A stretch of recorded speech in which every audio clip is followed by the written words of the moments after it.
Good morning to all of you present in this morning session. Yesterday we were making a discussion of chapter number 7. Chapter number 7, sources of business finance.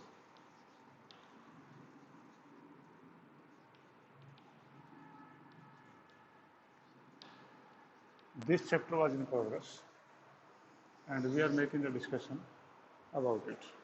हाँ जी, next पे आइए।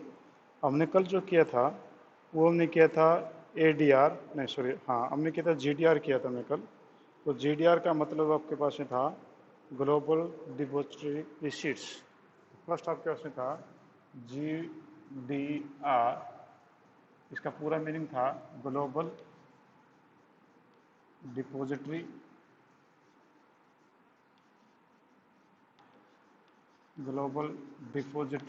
Receipts. इसका full form ये बनता था global depository receipts. Global depository receipt these are as same as the equity shares. Means ये बिल्कुल equity share जैसे होते हैं depositories. Means it is a bunch of equity shares. Equity shares का एक बंच है, ठीक है। तो जैसे कि आप जो है 5 से इक्विटी शेयर्स का एक बंच बना दो तो एक GDR बन गई, या 10 का कर दो एक GDR बन गई, या 100 का कर दो तो एक GDR बन गई। तो इस प्रकार से आपका जो bunch of shares equity shares is called as GDR, ठीक है। और GDR जो है वो specially issued for the global investment in the country and it is paid in the dollars amount. तो इसलिए जो है हम इसको डॉलर डिमोनेशन इंस्ट्रूमेंट भी बोलते हैं। तो जिस प्रकार से मान लो इंडिया की कोई कंपनी है और वो जो कंपनी अपने शेयर वर्ल्ड वाइड बेचना चाहती है, ठीक है, अमेरिका में, ब्रिटेन में, इंग्लैंड में, आपका जो है कनाडा में, पाकिस्तान में, जहाँ पर भी बेचना चाहे, चाइना में, जहाँ पर भी बेचना चाहे तो शेयर जो है बेच सकती है। तो वो कैसे बेचेगी कि the company will contact to the custodian bank of that country. क्या आप मेरी आवाज़ सुन पा रहे हैं? ऐसा तो नहीं कि आवाज़ ना आ रही हो। हेलो रितु, आ रही है, ठीक है, ओके। ये मैं देख रहा बीच में कुछ गड़बड़ लगी थी मेरे को। हाँ जी, जिस प्रकार से कि आप जो है अगर फॉरेन के अंदर अपने शेयर्स बेचना चाहते हैं तो आप उस देश के कोई भी नेशनलाइज्ड बैंक या उनका सेंट्रल बैंक उनसे जो कंपनी कॉन्टैक्ट करेंगे and all the information will provided to that bank, all the reports and all type of the things that requires that will be provided to these banks, and these banks will invite to the uh, persons of that country, and if they are interested to invest the money then they can invest and then they will pay into dollar. वो dollar के अंदर payment करेंगे। अगर हम अपने देश में अगर शेयर बेचते हैं तो हम प्रोस्पेक्टस इशू करते हैं। प्रोस्पेक्टस इशू करने के बाद एप्लीकेशन आती है, एप्लीकेशन के साथ बैंक ड्राफ्ट आता है, ठीक है, तो हमारे इंडियन रुपीज़ में होता है। तो ये जबकि आपका इंडियन रुपीज़ में ना होकर के ये डॉलर्स के अंदर होता है और ये बैंक के थ्रू होगा, यानी हम खुद नहीं करेंगे। तो कल मैंने इसके फीचर्स आपको बता दी थी। आज हम बात करते हैं ADR, American depository receipts. Second is ADR, American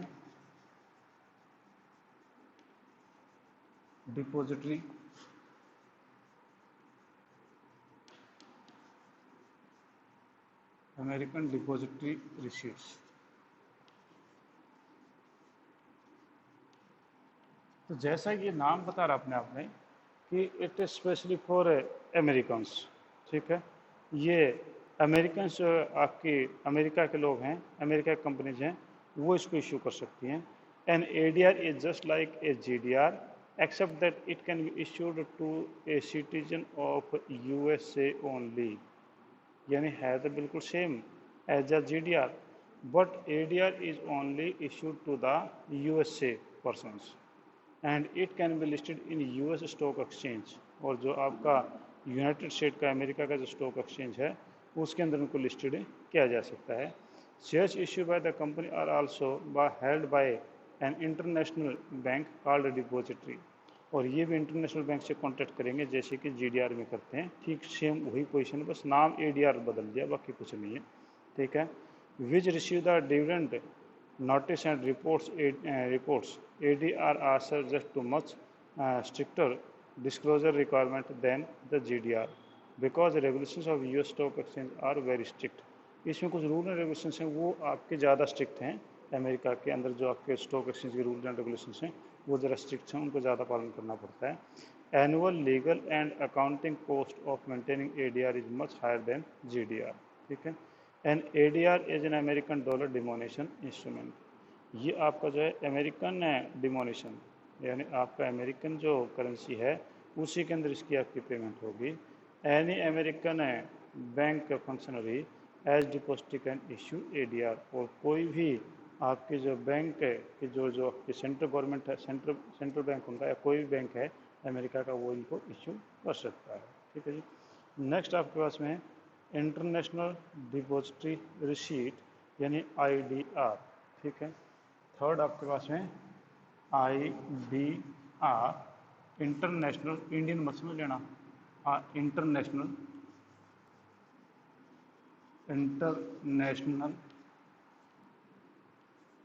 depository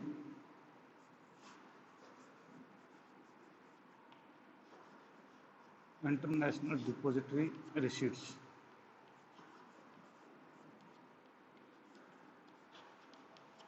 international depository receipt ये आपके क्या है कि ये IDR है, ये GDR जैसा ही है लगभग, बस ये करेगा except that it is issue to the citizen of India. ये इंडियन के सिटीजन्स के लिए होता है, तो हम इसको कई बार जो है इंडियन डिपॉजिटरी रिसीट बोल देते हैं। Through the IDR foreign companies raise fund from Indian market. इससे जो है फॉरेन कंपनीज इंडियन मार्केट से जो है वो उठा सकती हैं, आपका लोन जो वो ले सकती हैं। The foreign company IDR will deposit shares to the Indian depository. The depository issues the receipt of investors in India against those shares Standard Chartered Bank, which are first global company to file an issue of IDR in India। कि वहाँ का जो country है वो हमारे किसी भी nationalised bank या आपका जो RBI से कॉन्टैक्ट करेगा और उसके अंदर जो है वो अपना IDR भेजेगा और इंडियन कोई भी जो IDR को खरीद सकता है। तो आपका जो है इस प्रकार से जो स्टैंडर्ड चार्टर्ड बैंक था इंडिया के अंदर, उन्होंने फर्स्ट टाइम IDR जो इशू किया था। ठीक है जी। आगे कहते हैं eligibility for companies to issue IDR। तो कंपनी जो हैं वो कौन सी है जो IDR इशू कर सकती हैं। तो आपके जो है मैं इसको रब कर देता हूँ, आगे दूसरे पॉइंट लिखते हैं। तो आपकी 3 हो गई। ये भी आपका सोर्स ऑफ फाइनेंस है। These are the synonymous of है इक्विटी शेयर्स, हम इक्विटी शेयर का सिनोनिमस को बोल सकते हैं। नेक्स्ट पॉइंट आपके पास में है कि eligibility of companies to issue IDR। Eligibility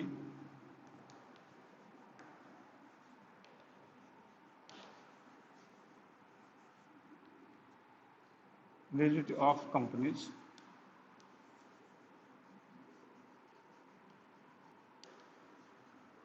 to issue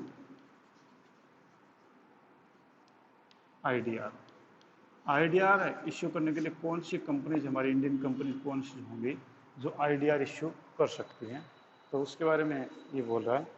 पहला कह रहा है कि the issuing company must be listed in its home country and not prohibited to issue the security by any regulatory authority. Means पहला तो आपके पास में है must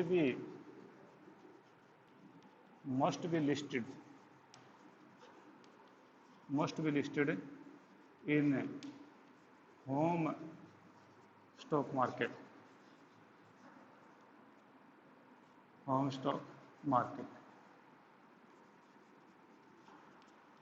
and must not prohibited by any regulatory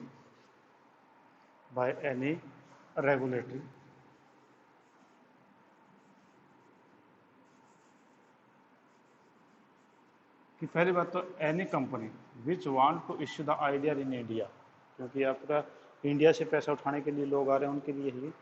तो कोई भी कंपनी की कंडीशन है पहले कि must be listed in home stock exchange, stock market, जो आपकी स्टॉक मार्केट है वहाँ की लोकल कंट्री की। अगर चाइना की कंपनी है तो चाइना की स्टॉक मार्केट में लिस्टेड होनी चाहिए, ठीक है।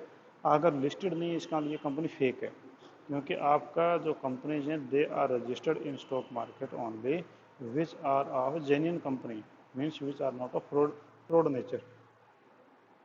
Voice is not clear? बेटे आपका मैं देखता हूँ आपके शायद नेटवर्क में दिक्कत होगी, क्योंकि आपके एरिया में नेटवर्क की दिक्कत रहती है थोड़ी सी।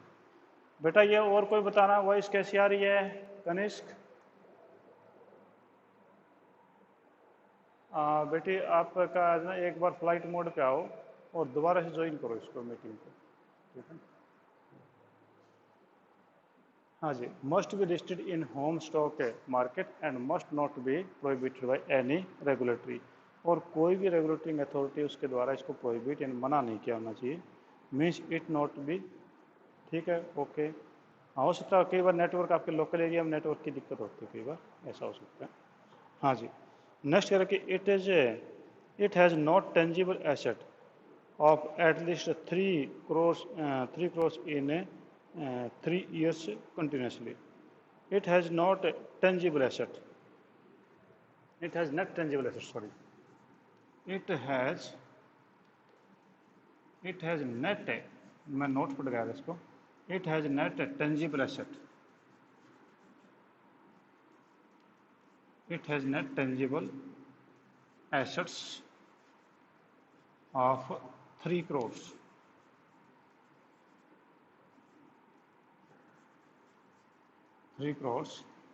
In last years.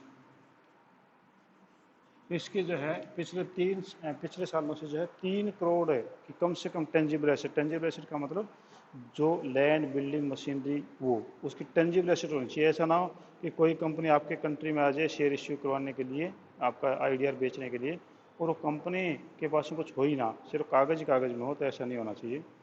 और नेक्स्ट है कि इट्स नेट वर्थ है of 1 crore in each proceeding years, और उसका नेट वर्थ जो है उसकी कैपिटल जो है net worth must be 1 crore, और इसका जो नेट वर्थ है यानी इसकी टोटल एसेट हैं वो इनकी 1 करोड़ आपकी जो है पिछले सालों के अंदर होनी चाहिए। तो यानी ये जो तीनों की तीनों चीज़ हैं, all this three ability is only for the matter to prevent the fraud, कि फ्रॉड ना हो जाए। पहले तो वो कंपनी जो है जिस भी देश की कंपनी है that must be registered in that country, वो इस कंट्री के अंदर रजिस्टर्ड होनी चाहिए उसके स्टॉक एक्सचेंज में, और कोई भी रेगुलेटिंग अथॉरिटी वर्ल्ड वाइड इसको प्रोहिबिट ना करती हो, क्योंकि कोई प्रोहिबिट इसलिए करेगी फ्रॉड कंपनियों की तभी करेगी। दूसरा था कि इसके नेट टेंजिबल एसेट जो है वो 3 करोड़ की होनी चाहिए इन 3 ईयर्स, 3 सालों में 3 करोड़ की नेट इसकी जो है टेंजिबल एसेट होनी चाहिए। It must have net worth of 1 crore in each proceeding 3 years, और पिछले 3 सालों में इसका नेट वर्थ है जो है वो 1 करोड़ होना चाहिए। तो these are the 3 conditions to issue the IDR, ठीक है।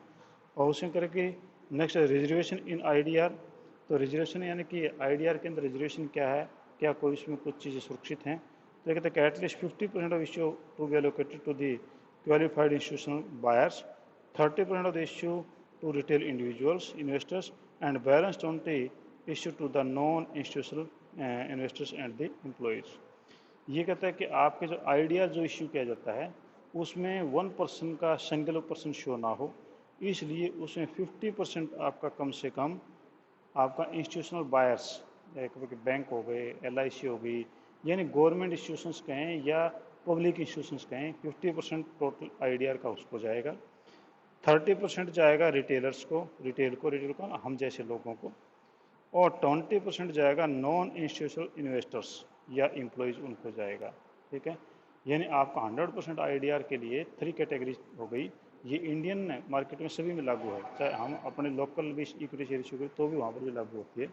तो पहले आपका 100% अगर शेयर माने तो 50% जो है वो आपके किसी बैंक, एलआईसी या फाइनेंशियल इंस्टीट्यूशन को देना होगा, 30% जो है आपके आम लोगों को देना होगा, और 20% आपके नॉन इंस्टीट्यूशनल इन्वेस्टर्स जैसे एम्प्लॉयज हैं उनको देना होगा। ठीक है जी। तो ये आपके पास में जो थे ओन फंड, ये ओन फंड की मैंने आपको बातें की।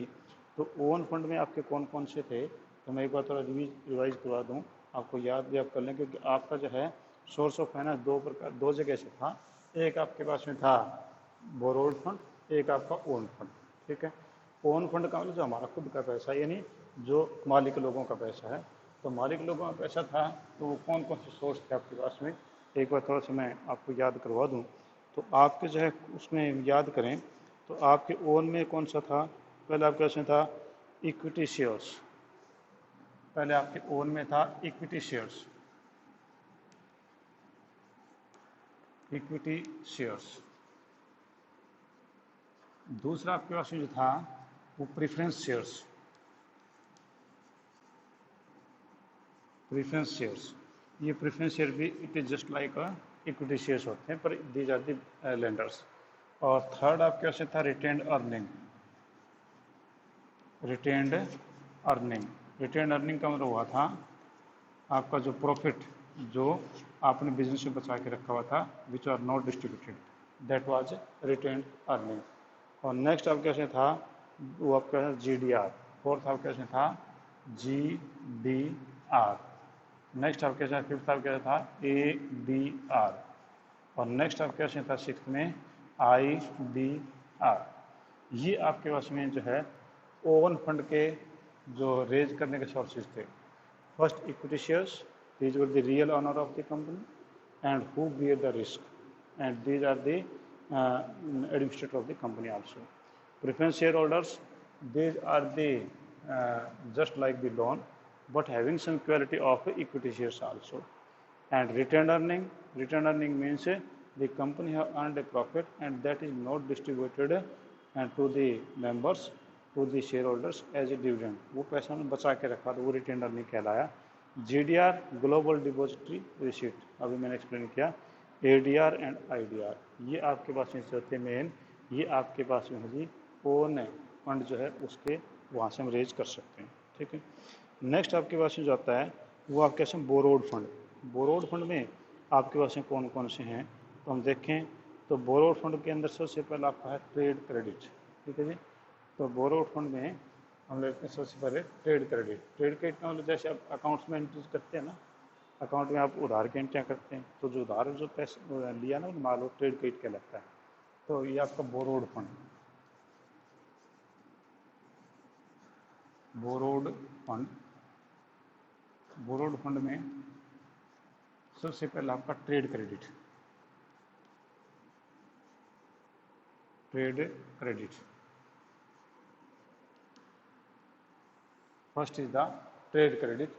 और ट्रेड क्रेडिट में आपका क्या मतलब हुआ, इसको हम जो शॉर्ट टर्म फाइनेंस भी बोलते हैं कि कुछ समय के लिए मिलता है। Trade credit refers an arrangement whereby the manufacturer is grant credit from the supplier of raw material, input spare parts.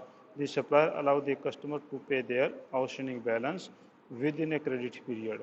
Generally, the duration of trade credit is for 3 to 6 months and thus it is short-term financing activity. The availability of trade credit depends upon nature of the firm, size of the firm and status and creditworthiness of the firm. आपका यहाँ पर trade credit जो है वो मिलता है, trade credit का मतलब कि when we purchase the goods और the raw material from the supplier and the supplier allow us a trade credit, हमें जब वो उधार के लिए कुछ समय के लिए अलाउ करता है, that amount is called as a trade credit. ठीक है। तो आपका ट्रेड क्रेडिट, ट्रेड क्रेडिट कैसे मिलेगा, तो उसके लिए आपके जो है मुख्य रूप से तीन चीज़ें हैं। Nature of the firm, firm की नेचर कैसी है। ठीक है। First is nature of firm,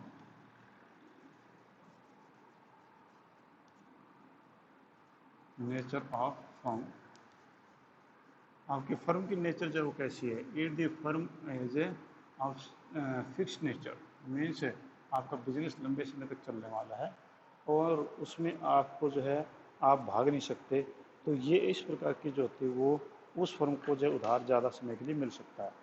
अगर कोई रेडी वाला भी उधार ले, वो कहेगी ये 3 महीने की उधार दे दो, और क्या पता कल वो रेडी दे के आए कि ना आए।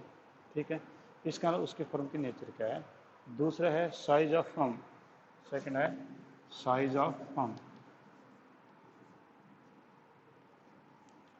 जो आपके फर्म है उसका साइज कैसा है। If the firm of a big size it means that can be get more credit, क्योंकि उसको ज़्यादा क्रेडिट मिलेगा। फर्म का साइज बड़ा है तो naturally the firm is will not wind up the business and will not in position to run away, means there is security of amount. और next है स्टेटस और credit worthiness of firm. Status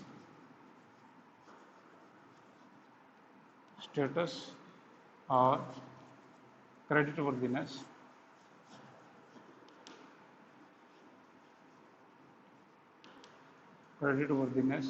of firm.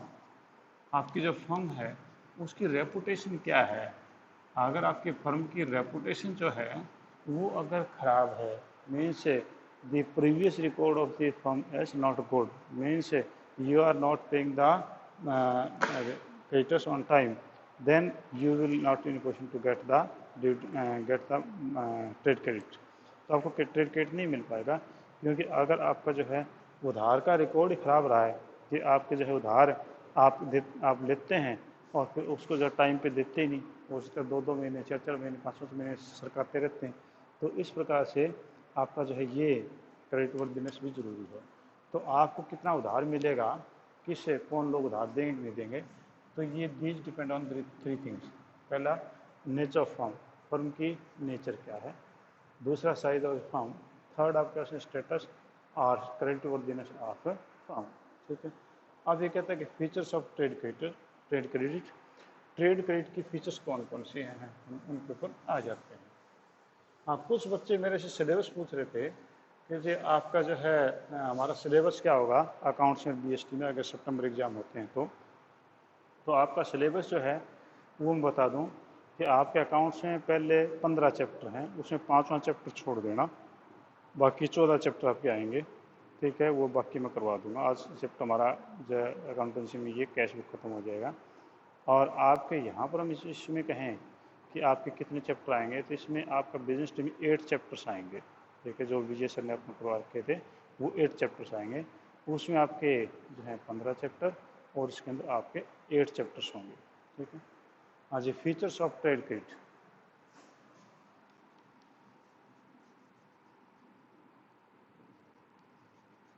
Features of trade credit.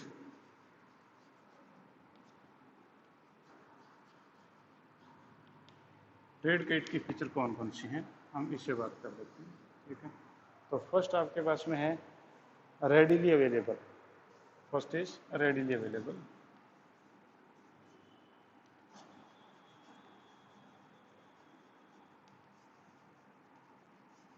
Readily available means आपका जो trade credit है ये ready available है without any special effort. आप किसी के पास में गए कि भैया माल दे दो, पैसे 2 महीने बाद दूंगा, अगला बंदा तैयार है, कोई आपने एफिडेविट नहीं भरने, कोई गारंटी नहीं देनी, कोई कुछ नहीं करना।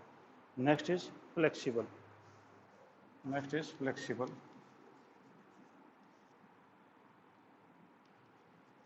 Flexible means the trade credit has a feature that it is flexible, it is no much rigid. इसमें कोई उधार लेने का रूल जो है वो कोई ज़्यादा सख्त नहीं है।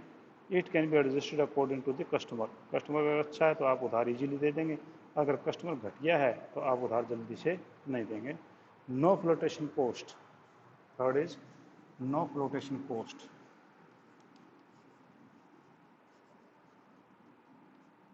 No flotation cost. Flotation cost होता है कोई लोन लेने के लिए जो हमें कॉस्ट पे करनी पड़ती है, वो फ्लोटेशन कॉस्ट क्या रहती है। जैसे बैंक में जाएं एफिडेविट देने पड़ते हैं या गारंटर देने पड़ते हैं, उनके एफिडेविट भी होते हैं, तो ये आपके फ्लोटेशन कॉस्ट इसमें नहीं होती है। Next increase in price. Increase in price.